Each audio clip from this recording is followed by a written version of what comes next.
Hey, c'est à tous, c'est Edan. Aujourd'hui on se retrouve pour une nouvelle vidéo avec mon top 10 des acquisitions de 2020. Alors en fait ça va être un top 20 avec 5 mentions honorables parce que j'avais vraiment pas envie d'enlever ces Transformers là, mais en même temps je devais faire un top sur 130 Transformers que j'avais eu cette année. C'est énorme et c'est la première fois que je dépasse autant les 100 Transformers que ça. La dernière fois que j'avais dépassé les 100 Transformers achetés en une année, c'était en 2018 avec à peine plus de 100. Cette année c'est 130, c'est vraiment énorme. Et je suis extrêmement content de quasiment tout ce que j'ai eu. Mais d'abord un petit retour sur ma chaîne et sur ce qui a changé cette année. La première chose importante qui est sortie sur ma chaîne cette année était la review d'Omega Supreme Siege. Une review énorme d'un titan, c'est mon premier titan et j'étais très content de le faire. Ensuite, nous avons eu un corps pour Bumblebee, une animation d'environ un quart d'heure que je vous conseille d'aller voir, même si elle n'est pas forcément excellente, ça reste du niveau amateur. J'étais quand même très content de la sortir. Elle faisait partie de l'univers de Transformers la collection que j'avais commencé avec une mini-série il y a de cela plusieurs années. Et je suis quand même assez content de ce que j'ai fait. J'avais d'autres idées pour sortir des vidéos, mais je pense que j'arrêterai dans ce principe de vidéo-là. J'ai envie de me tourner vers autre chose et j'ai un peu perdu envie de faire ça pour des raisons que j'explique dans les lives. Et justement, j'ai commencé à faire des lives cette année sur ma chaîne. Je suis très content du principe, du concept des lives. J'aime beaucoup en faire, mais il me faut toujours quelque chose pour en faire. Je préfère avoir une bonne raison de faire un live plutôt que de dire que je vais discuter à un moment parce que j'ai envie. Les lives me permettent ainsi de parler de figurines que je traiterai en review bien longtemps après. Et justement, 2020 est une année où j'ai réussi à faire une review au moins avant beaucoup de monde, c'était celle de Skylinks. La review de Skylinks Earthrise, qui elle aussi était extrêmement longue, mais que j'ai réussi à faire très tôt par rapport à sa date de sortie, et j'en suis extrêmement content. Autre review intéressante qui est sortie cette année, la review de mon premier Masterpiece. Il s'agit de Jazz Masterpiece Movie. Très bonne expérience avec les Masterpiece, on en reparlera à un moment dans le top 25. Et enfin, le plus gros changement qu'il y a eu en 2020 et qui va continuer sur les autres années comme vous avez pu le voir avec le mois de janvier, ce sont les reviews scriptées. C'est un concept que j'aime beaucoup. J'ai décidé de faire une review scriptée pour Shockwave Siege parce que j'avais vraiment envie de dire des choses par rapport à sa taille, par rapport à sa classe, et je voulais que la review soit bien menée. C'est pour ça que j'ai commencé à écrire une review qui s'avère être encore la plus longue de mes reviews scriptées, mais au moins maintenant j'arrive à faire des reviews scriptées qui sont plus intéressantes à regarder, plus courtes, avec tout autant d'informations dedans, j'espère. On me fait encore de très bons retours et pour ça, je vous remercie. Vous êtes de plus en plus nombreux sur ma chaîne, même si les nombres ne sont pas extrêmement grands, je reste extrêmement content que vous soyez de plus en plus nombreux à me suivre et à me donner des commentaires positifs sous mes vidéos. Ça me fait toujours plaisir. Vous avez aussi remarqué en début 2021 que maintenant je sors 3 vidéos par semaine, c'est assez énorme, mais en même temps j'ai un très gros retard sur les Lego Former, donc je veux en sortir. J'ai un énorme retard au niveau des reviews, donc j'ai aussi envie d'en sortir beaucoup. Et je fais aussi des vidéos de transformation, j'espère qu'elles vous plaisent. J'aime faire des vidéos de transformation parce que c'était aussi un point qu'on appréciait dans mes reviews non scriptées, le fait que je fasse des transformations qui permettaient à certaines personnes de savoir comment transformer leurs figurines. Ce sont des vidéos donc que j'apprécie faire et qui me permettent de faire plus de vidéos dans la semaine, même si ça me prend un peu plus de temps. On va donc pouvoir passer au top 25. Donc d'abord les 19 premiers, puis les 5 mentions honorables, un achat particulier, et enfin le numéro 1. Le numéro 20 de ce top est Earthrise Deluxe Sunstreaker. Alors beaucoup sont pleins de la couleur jaune du plastique peint qui était un peu bizarre par rapport au reste, mais en main ça ne se voit quasiment pas et de toute façon c'est du jaune donc il y aura forcément un problème entre les couleurs peintes et les couleurs non peintes. Il reste un excellent mold avec un mode voiture très proche de Sideswipe et une transformation qui correspond parfaitement à Sunstreaker tout en étant un remold de Wheeljack qui est déjà un très très bon Earthrise. Numéro 19, Earthrise Deluxe Smokescreen. J'aime beaucoup le mold de Smokescreen Siege avec Prowl, Bluestreak et Barricade. Je n'ai que Barricade, mais je l'aime déjà bien. Eh bien, Smokescreen l'explose, tout simplement. Il permet de prendre une ingénierie assez proche du mold de Siege, mais tout en le rendant vraiment meilleur, mieux proportionné, avec d'excellentes articulations, bien mieux faites que sur le Siege. Franchement, c'est un excellent mold. Prowl est l'un de mes personnages préférés et un des designs que je préfère en termes de Transformers, donc c'était normal que je mette une très bonne réalisation dans ce top 20. Numéro 18, Armada Sideways, avec les minicones Hook et Crosswise. Un achat que je voulais faire depuis longtemps parce que c'est un personnage que j'aime bien et un jouet que je trouve absolument génial. Franchement, avoir deux minicones, qui sont des humains, qui se combinent pour faire un humain plus grand qui peut conduire la moto, et les deux minicones séparés sont en fait deux headmasters qui permettent d'avoir d'un côté un logo Autobot et de l'autre côté un logo Decepticon. C'est génial. Sideways en lui-même est une brique, mais rien que pour ce gimmick, je le trouve génial. Numéro 17, Siege Deluxe Skytrade. Vous l'avez vu avec une review que j'ai dû faire début 2019. Avec donc Battle Trap, j'aime bien les Duocon, mais Skytrade est vraiment meilleur. J'en ai fait une review, il est vraiment génial. Un mode robot qui est sublime, des modes alternatifs qui sont très sympathiques, franchement, je l'adore. Numéro 16, Earthrise Leader Class Double Dealer. Il est juste super. Il a des trous dans les jambes, c'est sûr, mais il a donc ses deux modes robots comme il le doit et son mode alternatif. Franchement, c'est une très bonne représentation du personnage. Il ne lui manque en fait que ses Power Masters, mais ils sont disponibles dans un pack que j'ai réussi à avoir, donc ça n'est pas très grave pour moi. Numéro 15, l'autre leader class que j'ai eu cette année, il s'agit de Shockwave Siege. Une excellente représentation du personnage, surtout que c'est le premier Shockwave que l'on a dans l'esthétique G1, dans les Generations, à la bonne taille. Donc c'est absolument génial, il a un très bon mode alternatif qui reprend parfaitement le G1 tout en ayant un mode robot très G1 et une armure pour le rendre un peu plus menaçant, que ce soit dans son mode robot ou son mode alternatif. Numéro 14, Earthrise Deluxe Class Cliff Jumper. Alors oui, il est petit par rapport aux autres Deluxe, mais il est tellement articulé, c'est vraiment plus qu'un Legends. Il est nettement plus articulé que les derniers Legends qu'on a eu, il a des accessoires, il a de la peinture absolument partout sur le mode alternatif, une transformation unique qui rend super bien. C'est un énorme coup de cœur. Et on est qu'au numéro 14. Numéro 13, Earthrise Deluxe Fast Track. Alors lui c'est aussi parce que je l'attendais depuis longtemps et j'avais vraiment envie de l'avoir pour armer Scorponok que je n'ai toujours pas. Mais Fast Track est vraiment très bien, le mode alternatif est très mignon, le mode robot est très joli, et en avoir deux permet de les combiner dans des abominations qui sont pourtant géniales à manipuler. Les pièces qu'il forme lorsqu'il est démonté sont quand même sympathiques, et le mode lance est très bon. Numéro 12, les clones Decepticon Legions. J'ai réussi à les avoir parce que je les ai achetés sur un site japonais. Il reste d'excellents molds, relativement simples, mais c'est normal, ça vient de l'année de leur sortie.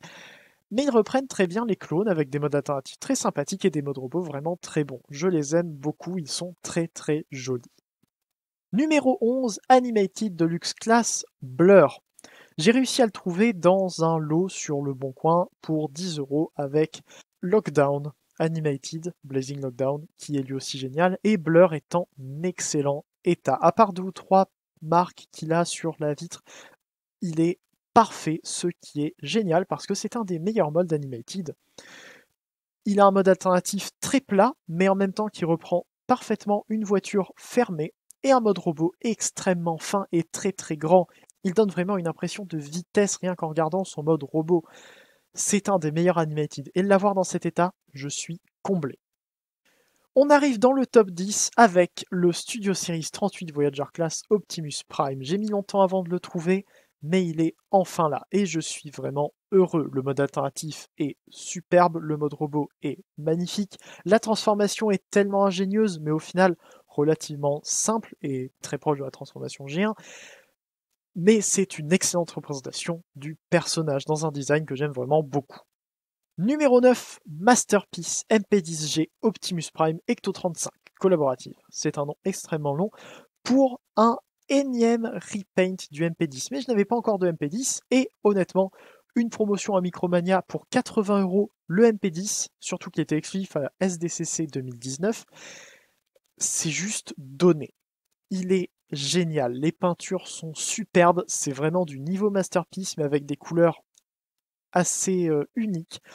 Et en plus, pour le prix, c'est un des Transformers que j'ai acheté les plus chers de ma vie.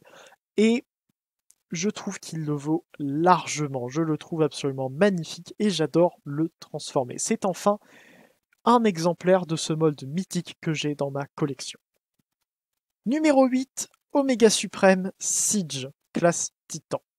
Il est énorme et franchement très très bon. C'est surtout la taille qui fait qu'il est aussi haut parce que j'avais jamais eu de Transformers aussi grand. C'est de loin le plus grand que j'ai.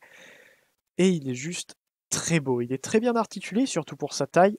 Et le mode alternatif est très sympa avec une jouabilité hors du commun. Franchement, il est génial. Très très bonne représentation du personnage dans une taille qui est très bonne pour les Siege. Mais ce n'est pas le meilleur War for Cybertron Trilogy puisque devant il y a le Earthrise Commander Class Skylynx. J'aime beaucoup le principe du mode robot de Skylynx avec ses quatre pattes, son long cou, ses ailes, c'est très bizarre, mais ça prend parfaitement les pièces du mode alternatif pour les déplier et faire un mode robot unique. Et ici, on a un jouet qui est magnifique. Le mode alternatif est très sympathique, c'est sûr que le dessous est un peu gros, mais c'est normal, c'est Skylynx G1. Le mode base a été inclus, mais il n'avait pas à le faire, et honnêtement, ça ne dérange absolument pas le mode robot, sauf peut-être les pièces à l'arrière qui se détachent, mais ça, c'est pas très très grave.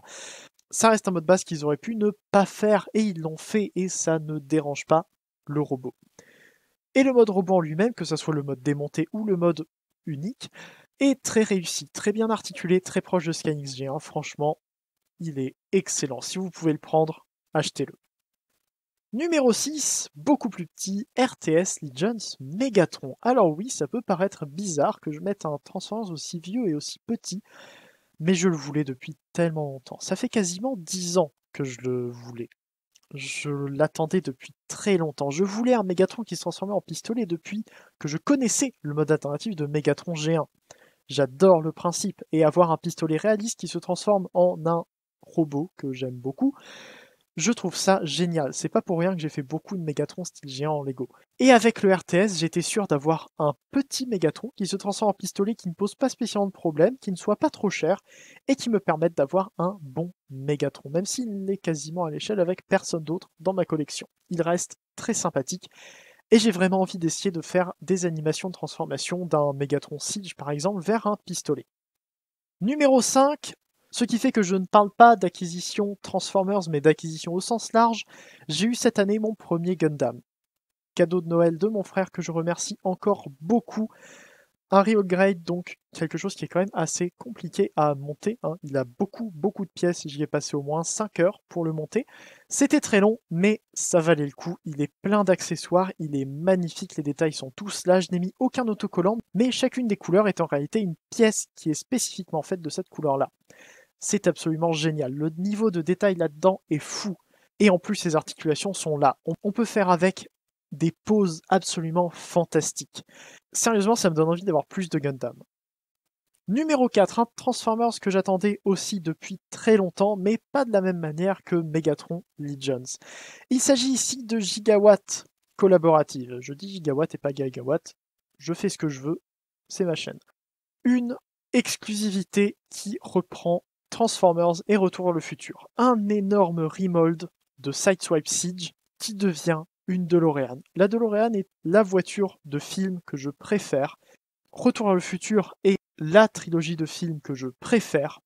Et je voulais, depuis longtemps, depuis que je connais les films Retour vers le futur et les Transformers en même temps, je voulais un Transformers DeLorean. Et j'en ai enfin un. Il n'est pas parfait avec son torse large, mais je le trouve quand même sublime.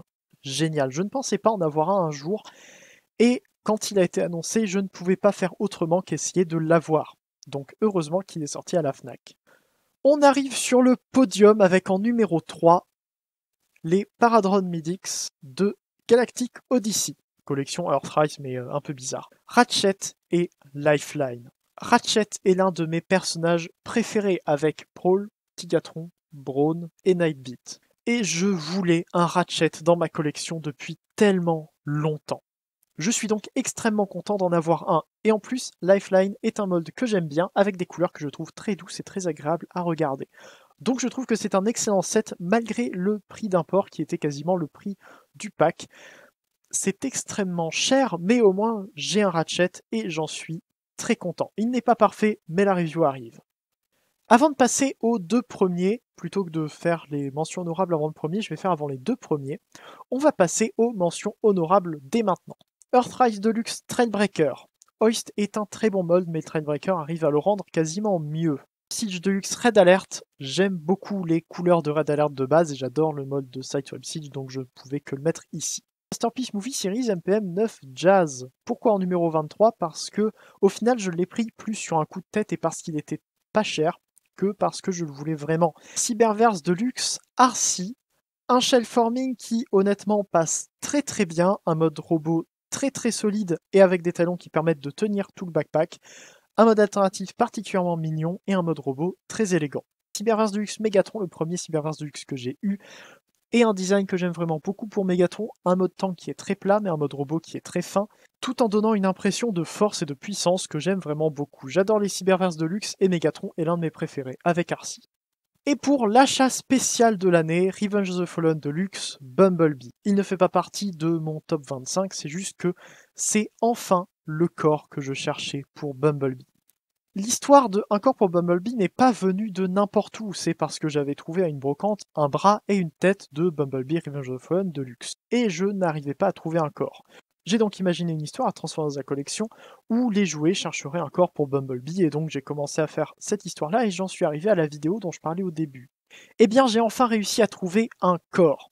Le corps qu'on voit à la fin d'un corps pour Bumblebee est le corps du Nitro Bumblebee, le Nitro dont j'ai utilisé la tête pour jouer la tête du véritable Bumblebee que j'avais dans ma collection. C'est un peu bizarre, mais voilà, j'ai choisi en gros un Bumblebee différent pour être un acteur qui jouerait le rôle du Bumblebee que j'avais en vrai. Mais maintenant, j'ai bel et bien un corps pour Bumblebee.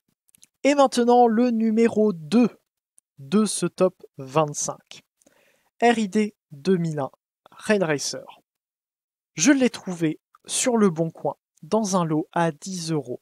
Et il venait avec 17 autres Transformers, dont un total de 20 Transformers, plus des choses qui ne m'intéressaient pas pour 10 €. C'est une des meilleures affaires que j'ai faites de l'année. Et il m'a permis ainsi d'avoir l'un des meilleurs combiners qui existent. 3 robots qui se transforment en train très très propres. Bon, je sais, il manque la tête à Railspike, mais c'est pas grave. Ces 3 robots sont tous très différents les uns des autres en mode robot individuel et se combinent d'une manière particulièrement unique pour faire un robot qui est très bien articulé, relativement posable mais pas forcément très stable, avec des détails très très bons et juste, c'est Rail Racer quoi. Si vous connaissez RID 2001, si vous aimez bien les personnages de RID 2001, vous connaissez Rail Racer et vous aimez Rail Racer. C'est juste un excellent jouet et je vous conseille de le trouver, de le chercher, mais ça va être un peu chaud. Bon courage si vous voulez, je suis très très content d'avoir le mien et maintenant donc je ne cherche plus qu'une tête pour Railspike. Et le numéro 1, G1 Action Master Elite Omega Supreme. J'ai un peu gâché la surprise en faisant une review de Omega Supreme, surtout que c'était une review qui était particulièrement ironique sur le fait qu'il était génial. Mais sans rire, j'aime vraiment beaucoup ce jouet. Il a des articulations très sympas, j'aime beaucoup ses couleurs, même sans être ironique, et je suis très content de l'avoir trouvé. C'est un de ces personnages un peu bizarres qui en fait est juste Oméga Suprême, hein, je dis un peu n'importe quoi dans la review, mais c'était pour faire une blague, certains n'ont apparemment pas compris, je ne les critique pas, c'est juste que j'ai encore peut-être à voir sur mes tons de sarcasme et d'ironie dans mes vidéos, mais je suis quand même donc sérieusement content de l'avoir trouvé pour un prix très bon pour un exclusif européen de 1991. Il n'a certes pas son arme, mais ça ne me dérange pas. C'est vraiment le meilleur achat que j'ai fait cette année. Ce n'est pas celui avec lequel je jouerai le plus, tout comme Rail Racer, ils sont un peu vieux et pas forcément très agréables à manipuler. Omega Supreme a déjà un genou qui commence à aller un petit peu mal, même si j'ai réussi à le soigner un peu. Donc voilà, je vais plus manipuler par exemple Ratchet, Gigawatt, le MP10G, Optimus Prime Studio 38. C'était une excellente année au niveau de ma collection et au final ce n'était pas une si mauvaise année que ça je trouve. J'espère que vous avez apprécié ce top 10. C'était particulièrement compliqué de faire un top 10 sur 130 figurines. J'ai eu beaucoup d'Earthrise, j'ai eu quelques Siege, j'ai complété plusieurs collections. J'ai réussi quand même à faire quelques brocantes et comme vous voyez, à acheter quelques Transformers un peu plus rares et un peu plus anciens. En tout cas, donc, j'espère que vous avez apprécié cette vidéo. N'hésitez pas à me le dire en commentaire. Je vous invite à aller faire un tour sur l'Arche pour, par exemple, débattre de ce top 10 et pourquoi pas partager votre propre top 10 là-bas pour qu'on puisse en discuter avec plus de monde.